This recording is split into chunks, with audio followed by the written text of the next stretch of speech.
Okay, guys, let's look at this calculation here. Is this reaction exothermic or endothermic?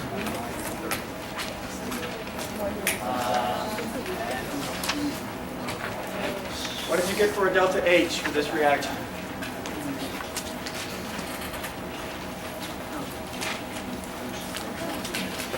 Delta H for this reaction?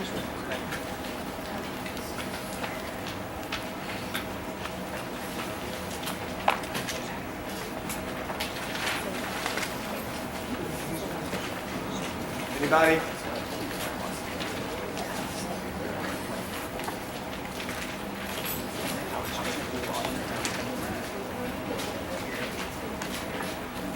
Anybody delta H on that reaction? Okay, let's look at reaction coordinate diagrams. Maybe on Monday we'll have a delta H. Reaction coordinate diagrams, get into kinetics. Kinetics, we talk about rate of reaction. Okay, described over here.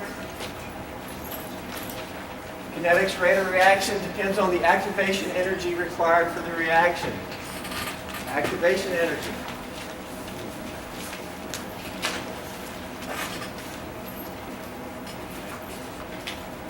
If we look at these two one-step reactions, we start with reactants. These are reaction coordinate diagrams. Reactants and then products. Or we may have reactants and intermediates. Reaction coordinate diagram shows progress of the reaction, starting with reactants, and then usually something like some energy. It could be either a delta G or delta H. Basically, it's some type of energy. The details are not that important. It's a relative. We start with some relative energy of our reactants. We go to products. Okay, we can make these lines. It doesn't go like that. That is, the energy of the system doesn't just tail off to arrive at the energy here. Instead, we have a uphill, right? This is the activation energy of the reaction, this step. And we can say, hey, energy of activation. And this should have been covered in Gen Chem. Now this here tells us this is kinetics. You got to go over this mountain for the reaction, and the harder it is to get over this mountain, the slower the reaction is going to be. This here is thermodynamics. Okay, delta G. And we see that this reaction is overall exothermic. But that doesn't mean you don't have to have this much energy for the reaction to occur. Over here, we have the same thing, activation energy leading to products, but this reaction would be endothermic. If you're looking at delta G, you'd say endergonic. It's not much difference in this context. So exothermic, endothermic, but the activation energy is important. Now we can ask questions like this. Here are 4 different reaction profiles. Which reaction is most favorable? What does it mean to be favorable? Favorable is a pretty generic term. I don't know what type of generic terms you used in Gen Chem. What does favorable mean to you? Which one of these 4 is favorable? Most favorable? A. Why A? Low activation energy. Okay, so you're saying that favorable is referring to kinetics. I would say favorable refers to thermodynamics. What type of terms did you use in Gen Chem? Spontaneous? What does spontaneous mean? Does that refer to kinetics or thermodynamics? Thermodynamics. I think spontaneous and favorable are just generic terms that refer to the same thing. Thermodynamics. Okay? What I mean by that is which reaction is favored thermodynamically. Okay? Now you can always ask for clarification of your question, but basically it's terminology because you may hear a term and you don't want to, I have no idea what the term means. So that's why we discuss it. So which reaction is most favored thermodynamically? A and B. Anybody? I can't hear you. A and B. A and B. Which one though? It may be, it's kind of close because it's not B, right? It's more exothermic. Okay, it's pretty darn close. It's hard to see. I would say B, it's most exothermic. All right, which favorable reaction is fastest? Okay, well A and B are favorable, right? These two are not because they're endothermic. Does that mean these cannot occur? No, they can occur, but they're not going to be classified as favorable or spontaneous. Of A and B, which is fastest? A.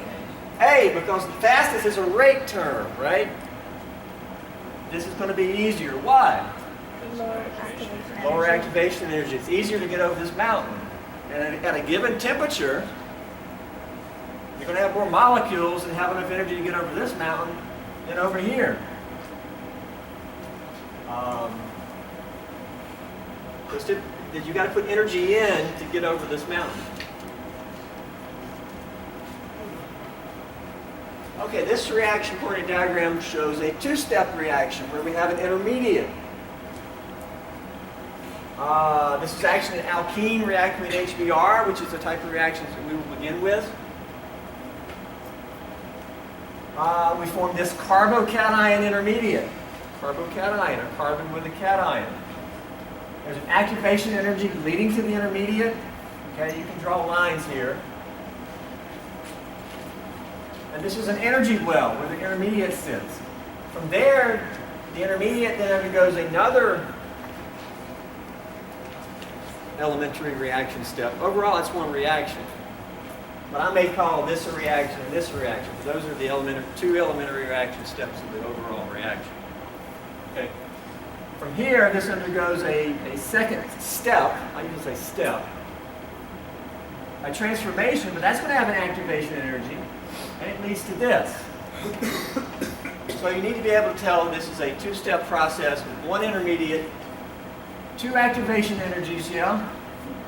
Activation energy leading to this, activation energy leading to that. But then when you have two steps, or more than two, you need to say, which is the rate determining step? Which is it? First part first. First step or second? First step. Okay.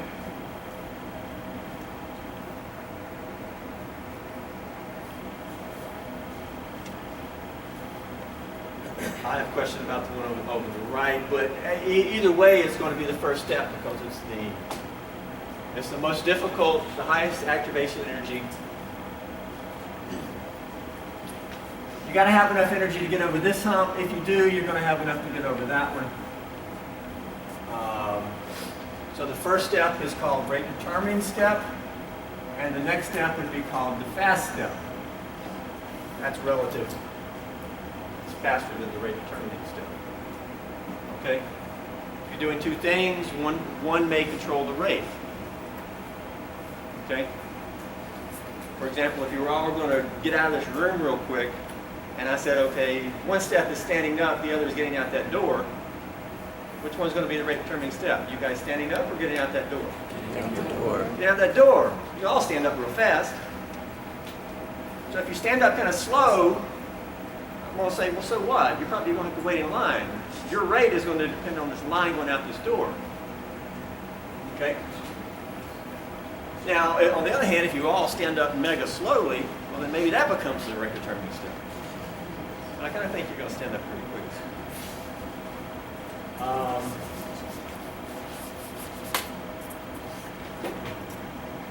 Okay, we're looking at these just to get terminology and how to basically look at these, what they can tell us. Rate determining step, number of transition states. What does the species look like right here? At the very top. That's the ultimate of transition state. Because this is starting material, this is a well-defined intermediate. What does the species look like here, right there, for example? At that very top energy point. That's transition state. It's kind of the ultimate, or sometimes called activated complex. That's where the bonds are being broken or made. And it's that process, which you can't really see, but it takes on energy. Okay? For example, if I'm going to react with another student, there's going to be some electron movement, and the electrons are going to have to start making this bond. Well, that process of making this bond takes the energy in it, high energy. But once the bond is made, it settles down to this lower energy well. Okay, transition state, aka activated complex. I'm sure that's in your textbook.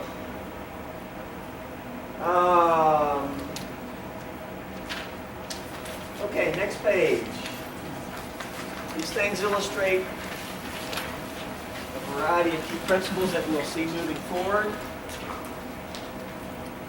I drew this in here. We'll actually be looking at this reaction on the other handout. Pretty one of the first things we look at. This alkene reacting with HX, such as HBr. There'll be two different possible pathways. Here's the alkene. I'm not showing the HBr, I'm just graphing the organic here.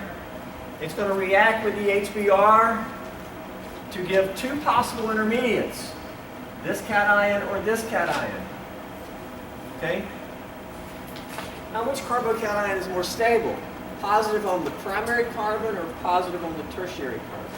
Tertiary. Actually tertiary, because it has 3 carbons that can donate, where the primary only has 1 carbon chain that can donate. sp3 carbon donates, right? Okay? This cation is more stable. That's why it's shown at a lower energy level than that. Well, they're both cations. That's where they're both higher than the starting material. Those are charged species. But one is lower. Now,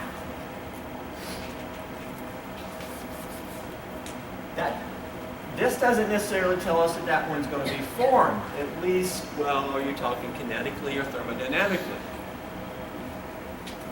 Usually this is governed by a kinetic factor. That is, first off, this one's going to be favored or formed more likely. The answer, though, is not because it's more stable. The answer is because the activation energy leading to it is lower. And so when this guy reacts and it actually has a choice, we don't know much yet. It has a choice of how it's going to react. Which pathway is it going to take? The lower energy pathway. And the lower energy pathway leads to a tertiary cation intermediate. And from there you get a certain product that you would be able to predict. Now, we're making an assumption here. We're saying that the lower energy species is going to have the lower activation energy. And typically we will always sort of make that assumption. But it's not always the case. Down here I'll show you a case where the assumption is not valid. Once we start doing this reaction, we'll say, why does it favor one way or the other? I'll refer you right to this right here. Okay? This is why. Because this intermediate is favored. This is why. Because of that. Now down here, this is a two-step reaction. Actually has a common intermediate, so there's no choice here. From here, though, the intermediate can react 2 different ways. It can give what's called a 1,4 product, or it can give a 1,2 product. Now the 1,4 product is more stable. We'll see this in a few weeks.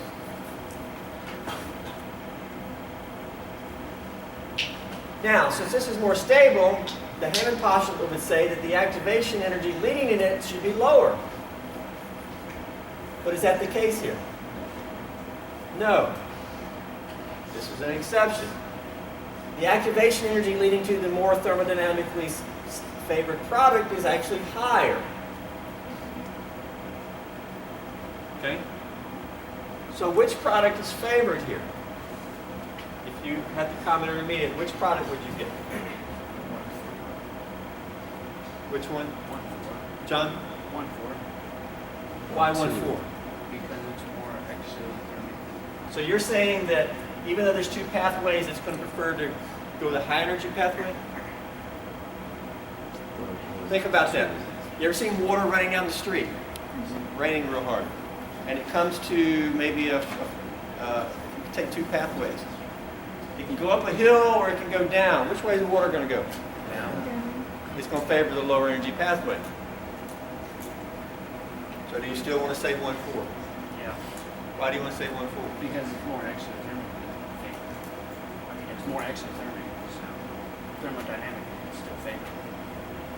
Favor thermodynamic. Yeah. Okay. It is favored thermodynamically. Is it favored kinetically? No, it's not. Because this is going to be the easier and thus faster pathway. Yes. The 1,2 product is the kinetic product. Called the kinetic product because it's favored kinetically. 1,4 product is your thermodynamic product. Well, guess what? You can do reactions different ways in the lab to make one favored over the other. We'll talk about that. If you want the kinetic product to be favored, you need to do the reaction where the kinetics will rule.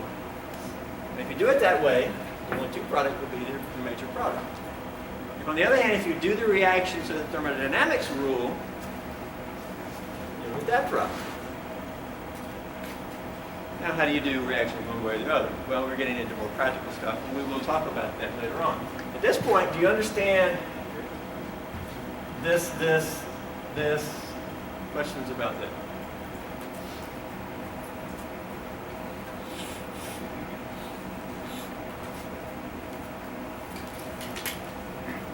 Down below is a reaction.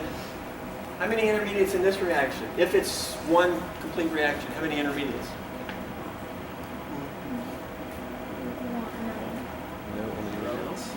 None. No, there's just a transition state. If A to B reacts with C to give A plus BC, and if this is it, there's no intermediate. It's just one step with a transition state. Okay. That's an example of an SN2 reaction, which we'll see during test 3.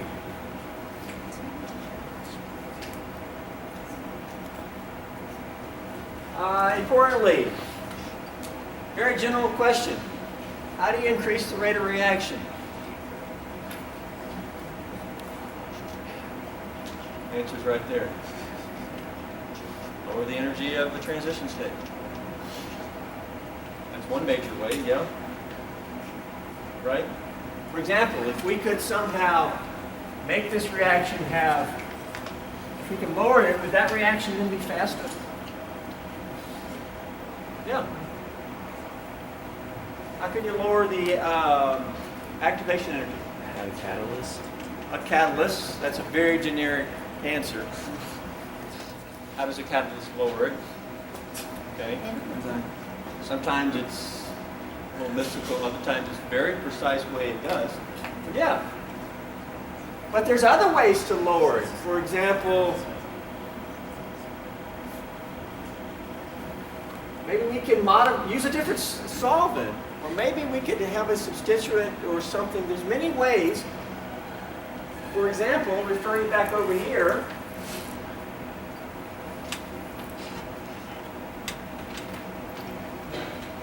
right here, this is going to form faster because the transition state's lower. Okay. That stuff is, first off, pretty general, understanding the terminology and how to assess reaction coordinate diagram. Then we look at a few specific things, basically some reading, asking questions, etc. As we move forward, we'll use those. We'll see how we're doing on delta H calculations on Monday, maybe.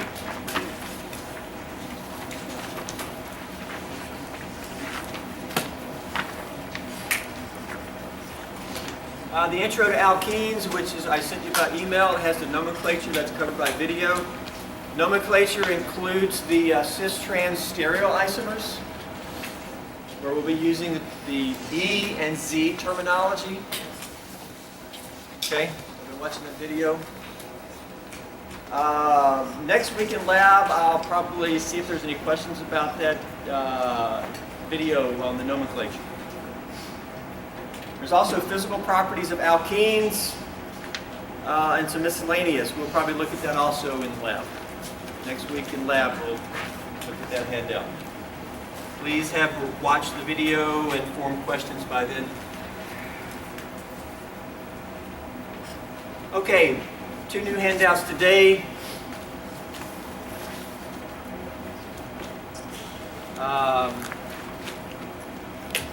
Would have liked to have gotten to ahead of time, but I didn't want to, with the test and all, throw that at you. So, we're just now getting it today. The pink is there's some warm-up questions. On the warm-up questions, the first 2, A and B, those are actually very standard and hopefully, come test time, very simple reactions. Okay? Please have those answered by Monday. Okay? You all have a textbook. Those reactions are going to be your first alkene reactions. Okay? When you come to class on Monday, you should know those reactions, those outcomes, and if not, you should have questions. And the first place you should look for your questions is the textbook. The other questions are more application, a little more interest.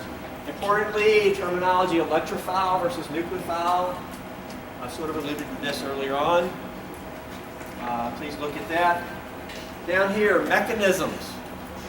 Okay, mechanisms will be very important. We introduced the acid-base mechanism, and a number of you used it on the test to predict your acid-base answer on the first page. Some of you showed mechanism, but it was wrong. And in some cases, I took the time, I gave you a WDAM or a question mark. What does arrow mean? Okay. Test 2, you will be graded on your mechanism use of arrows. So not only will you be graded on the use of arrows will be very helpful in predicting all your other products. Please invest time in mechanisms. Okay, here's a book on mechanisms in organic reactions. I think one like this may be in the library.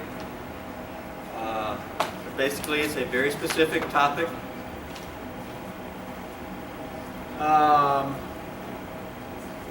This is sort of kind of a complex mechanism, but ultimately it's not. I ask you to show mechanism for this reacting with fluoride catalyst to get these products. This is sort of something to get you thinking. Ultimately, with our mechanisms, this converts to these 4 things. Mechanism shows the electron movement. For example, the silicon is no longer bonded to the oxygen. So these 2 electrons between the silicon and the oxygen had to go one way or the other. This bond had to break. When a bond breaks, the electrons don't just disappear. They move to one atom or the other, like polarization, like ionization. Okay? So we would want to show that with an arrow, and that's mechanism. What else? You have to take stock of what bonds have been formed. Well, if we stick here, a fluorine is now bonded to the silicon. So ultimately, we want to get a fluorine bonded to the silicon. And ultimately, all bonds involve electrons. We want to show arrows. And don't think it's too fancy, it's just an arrow. If I'm going to bond to a student, it's got to involve electrons. Well, did the electrons come from me or from the student? You've got to assess the atom and the Lewis structure. And then you say, hey, well, it can only come from me. So, for example, a lone pair. And if a lone pair makes a bond to student, we say, hey, Lone pair makes bond to student. We just show an arrow of that, the electrons doing that. It's really not deep science. It's just sort of like doing arrows. But the language of arrows shows your electron movement. And this could be done. For example, CO2. Well, do you have any, could you make CO2 here anyway? Well, look, right there. There's CO2, but you need Lewis structures for each of these. For example, in CO2, that's CO2. So we need carbon double bonding to both oxygens. Here it's only double bonding to one. What I'm getting at is you got to assess, okay? Now there's lots of things to assess here because it's a little complex. At the very top, it's not as much to assess. This is a good practice and an introductory sort of challenge. Although it's a challenge, it should be pretty straightforward as you think about it. Okay, that's mechanisms. Please be looking at that. Here's a schematic of reactions we'll be looking at. The alkene has the pi bond. We're looking at reactions with alkenes. The pi bond, because those electrons are not held as tight as the sigma bond, the pi electrons will react with things. Now the pi bond acts as a nucleophile. What type of charge is a nucleophile like? Likes a nucleus, and the nucleus is positively charged, so that means it likes positive charge. Okay? So since it's a nucleophile, it's going to react with positive things. Two nucleophiles don't react with each other. Nucleophile and electrophile. Okay? It reacts as if it's a nucleophile. First electrophile we're going to look at is just H+. And all these involve H+. Reactions with H+ is electrophile. All these are going to involve the same type of intermediate, a carbocation intermediate. Okay. Please recognize that in my handouts I give you very detailed and important information. So don't just gloss over the text. What type of reaction are we doing with alkenes? Electrophilic addition. Think about it. What is that going to mean to you? Don't get to the test and never felt what electrophilic addition means. Okay? These reactions, they all involve reacting with what electrophile? I'll tell you right there. What type of intermediate? I'll tell you right there. In the end, I try to give you very important information.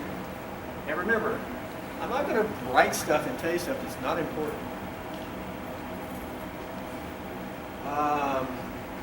Okay, so we'll start with those reacting with H+. Then we'll move on to reactions that are other electrophiles other than H+, and that do not involve a carbocation intermediate. Okay. Now all these reactions may look daunting at the beginning, but don't let it be.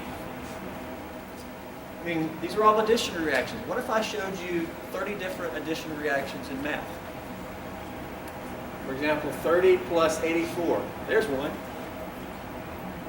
What if I showed you 20 more? Would you be intimidated with that? No, it's simple. We're going to look at common themes so we can predict all of these reactions. Now each one will have unique things about it that we'll have to sort of learn and, okay? But step back and look at the big picture where it's all there's some commonalities here, and we can, sure, I can do that. Okay. The rest is our specific outline. It will match on the white handout. Does everybody have each handout? Need a white one? Yeah. Could you please bring down extras after class? I would very much appreciate it. Everybody's got the two? Thank you.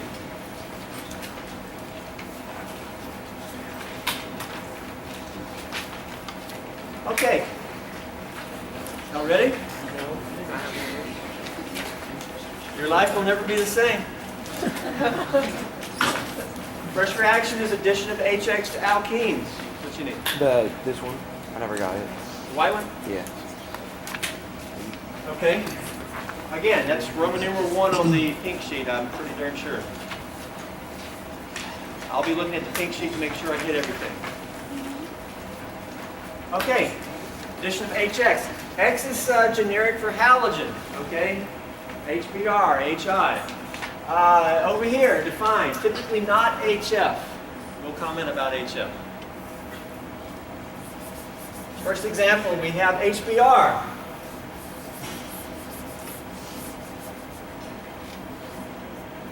This will react to give, now it doesn't say it here, things may, but on the Roman numeral 1, it reacts to give what?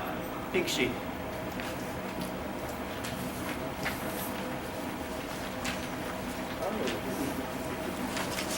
Alkyl halides. Yeah? Okay. There's your alkyl halide. It's an alkane with a halide. Okay? Please know your terminology because it helps orient you. Okay? Keeps you organized. All right. This alkene will react with HBr to give this. Overall, this is an addition reaction because the HBr is just adding. They're adding together. 2, 1, and 1 add together to make this. Generic addition reaction. It's also called a hydrohalogenation because what have we added to the alkene? We've added a hydrogen and a halogen. Here's the halogen. Where's the new hydrogen in? It's here on the end. Because there's 2 here, but now there's 3. You've got to keep track of hydrogens. Because we don't draw them in, I see a lot of students that don't know that there's a new H here. But it's HBr has been added. Okay? A lot of times I'll draw in the H. Sometimes I won't. I will not. Sometimes I'll draw it in and a student will say, well, aren't there 3 H's there? Yeah, there are 3. I only drew in the new one. Okay. So, there's 2 types of main questions. There's a predictive product. If you see this, you should eventually be able to predict that product there, and the bromine will bond to the tertiary carbon. Okay? Right now I'm giving you the product. Also need to know mechanism. You show the mechanism of the electrons moving or reorganizing. Are there intermediates, etc.? Can you then do a reaction coordinate diagram? First off, mechanism. High electrons are going to attack the H+. They act as a nucleophile. They're electrons. The HBr can either be shown covalently or ionically, either one. We do know that HBr will ionize. If this is aqueous HBr, it will exist like this, either one. I'll do both. If it's ionized, then this is clearly H+. If it's covalent, then you just got a partial plus. Either way, the electrophile is called H+. Now, if it's partial plus, maybe you just put this in quotations where it's not really free H+.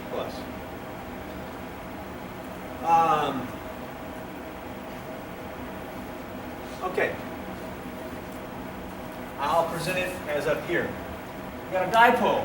These are electrons. I told you they're not held that tightly. Electrons are going to be attracted to the partial plus of the hydrogen. These electrons will break away from one of these carbons and go attack the H. Go make a bond to the H. And these electrons will move on to the bromine. Doesn't that make bromine happy though? Because isn't bromine pulling? And doesn't it want to take those 2 electrons? I mean, you could even just show it already taken. If these electrons move here, I'll do it different ways. For example, if we take, here's the pi bond, here's the pi bond. They break away and go bond to the H, and then you kick off. What does that give? Well, this used to be pi bond. The pi bond went and bonded to the H, and it's going to make a sigma bond. We made that bond. A single bond. One bond is a sigma bond. So that's what that arrow means. What does this arrow mean? Electrons move on to bromine as a 4th lone pair, and it gives that. And the H and the bromine are no longer bonded. But over here, when the electrons broke away from this carbon, they left that carbon with only 3 bonds. And lo and behold, that's a positive charge.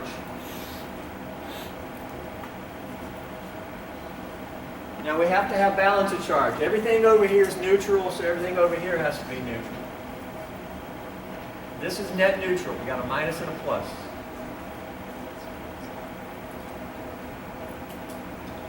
This is our carbocation intermediate.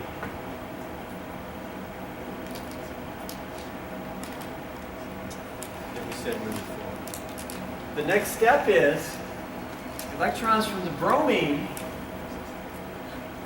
then make a bond to the carbocation. These electrons are attracted to the plus of the carbon. Bam, single bond being made. And when that bond is made, we get our product that's shown. So it's a 2-step reaction with one intermediate. Here, the bromine is the nucleophile attacking the positive carbocation. Now again, you can show this over here either way. You could say, hey, I'm just going to ionize the HBr first, and get this, then the electrons attack the H, and you have these two.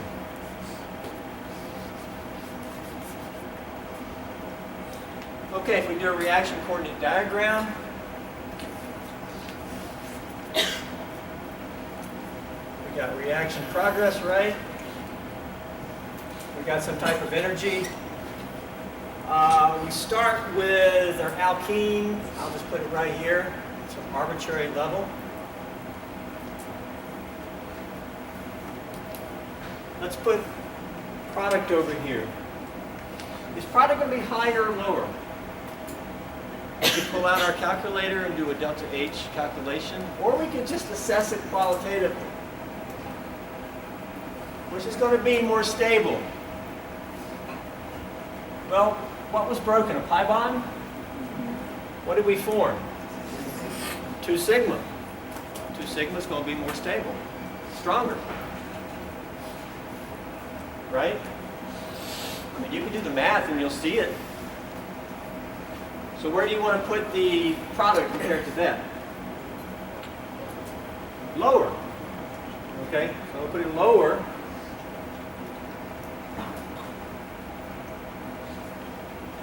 All right, I could put this a touch higher to have a difference. Okay, do we have any intermediates? Carbocation, where do you want to put it? Well, in between. High, low, where? It's a charged species, so let's put it up here. Draw an arrow for the carbocation intermediate right here. Charged species, so it's going to be higher. I believe you're drawing a little bit lower. Here we go. This reacts, making bond to H, transition state, get to the intermediate. And from here, bromine attacks intermediate. There's a transition state of that doing it. And we get here.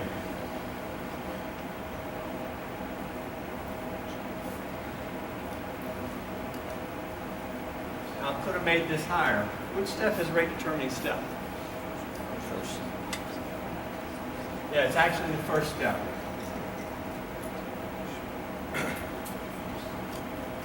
I wanted this to be pretty low. How do we know, or why would we predict that this is going to be a low activation energy for that second step? Here's why. Because we're falling way downhill. If you're falling way downhill, it usually does not take much activation energy. For example, when you leave, go stand at the top of the stairs. Okay? Now, get on the edge and just bend your knees and do this. You're going to fall down. It's not going to take much. You're not going to have to do a lot of work to fall down the stairs. So that's why we predict. This I actually wish I'd throw a little bit higher. That's going to be your hard step. This is going to be a fast. So what is the rate determining step in your words? Forming the carbocation intermediate. What's the fast step? Bromide anion attacking the carbocation. That's going to be fast, right? Okay. Overall exothermic, we kind of predict that based on bond strengths. Thermodynamically favored? Yeah. Exothermic. So why does the reaction not go like this? Why, when you react this with HBr, do you not get this product?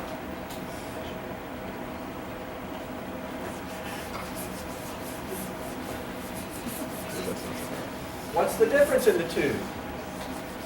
The one above, the bromine ended up bonded there, the tertiary carbon. Here it bonds to which carbon? Primary carbon. Why does it end up bonding to the tertiary and not this? Okay? You don't get this. First off, the reaction is known to be regioselective. The bromine bonding here versus here, this is two different regions of the molecule. I'm telling you, you don't get this. So it only bonds at this region. The reaction is regioselective. Why? Well, it all has to do with the carbocation stability of the intermediate. Tertiary carbocations are more stable than secondary, that's more stable than primary, and that's more stable than methyl. And this goes back to the reaction coordinate diagram, which is where we'll end at. Where'd it go?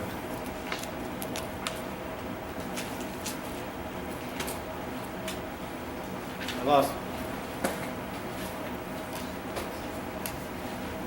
Reaction coordinate diagram. I see something. Oh, here it is. That's why I like colored paper.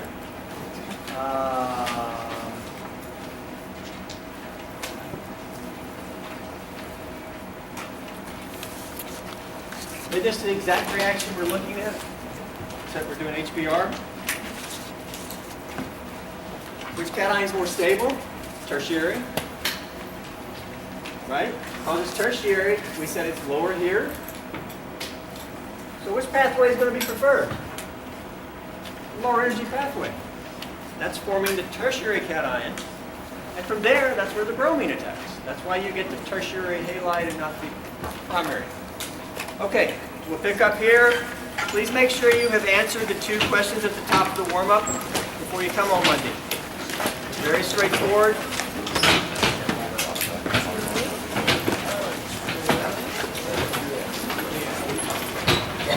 Have a good day, guys.